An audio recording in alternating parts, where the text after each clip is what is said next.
Hello, आज मी तुम्हाला ट्रिग्नोमेट्रीचा जो फॉर्म्युला आहे तो सोप्या रीतीने कसा पाठ करायचा ते तुम्हाला सांगणार आहे।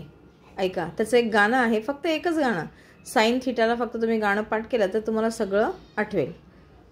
साइन 0 0 है, साइन 30 हाफ है, साइन 45 1/√2, साइन 60 √3/2, साइन 91 है, साइन 91।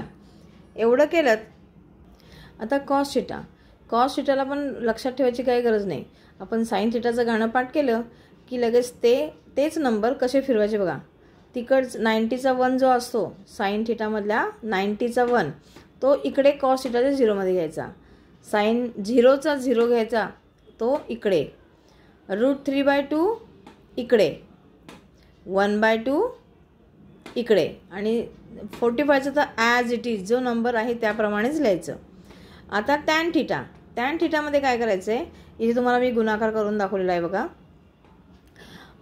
1/2 साइन 30चा आणि कॉस 30चा √3/2 हे डिव्हिजन होणार। त्यांचं डिव्हिजन करताना आपण काय करतो, जो दुसरा नंबर असतो तो नंबर नेहमी मल्टिप्लाय करायचा, पण एक्झॅक्टली उलटं लिहून। मग 1/2 इंटू 2/√3, मग 2 उडाले, राहिले 1/√3, मग 1/√3 तिकडे त्याप्रमाणे दाखवले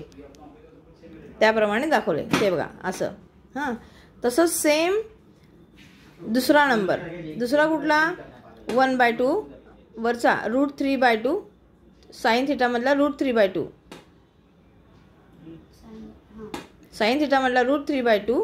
डिव्हिजन खालचा 1/2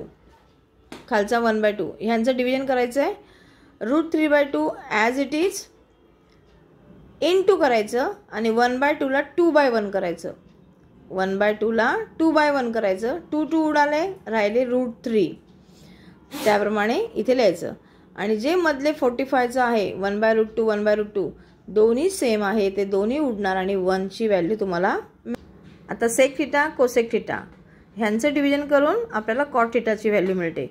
सेक theta 2/1 divided by 2/√3 is equal to 2/1 as it is into करून ते नंबर एक्झॅक्टली अपोजिट लिहायचे, म्हणजे डिनॉमिनेटरचा न्यूमिनेटरचा डिनॉमिनेटरला। मग 2 उडाले √3। तसंच सेम 60 मधले 2/√3 आणि 2/1 ज्याच्या खाली काही नंबर नसतो, डिनॉमिनेटरमध्ये तो 1 असतो।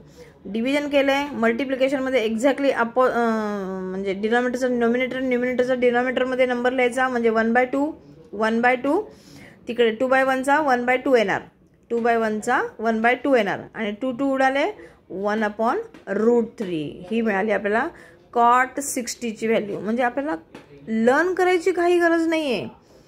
एक साइन थीटाचं गाणं पाठ केलं की त्याच्यावरून तुम्हाला सगळ्या व्हॅल्यू मिळत जातात।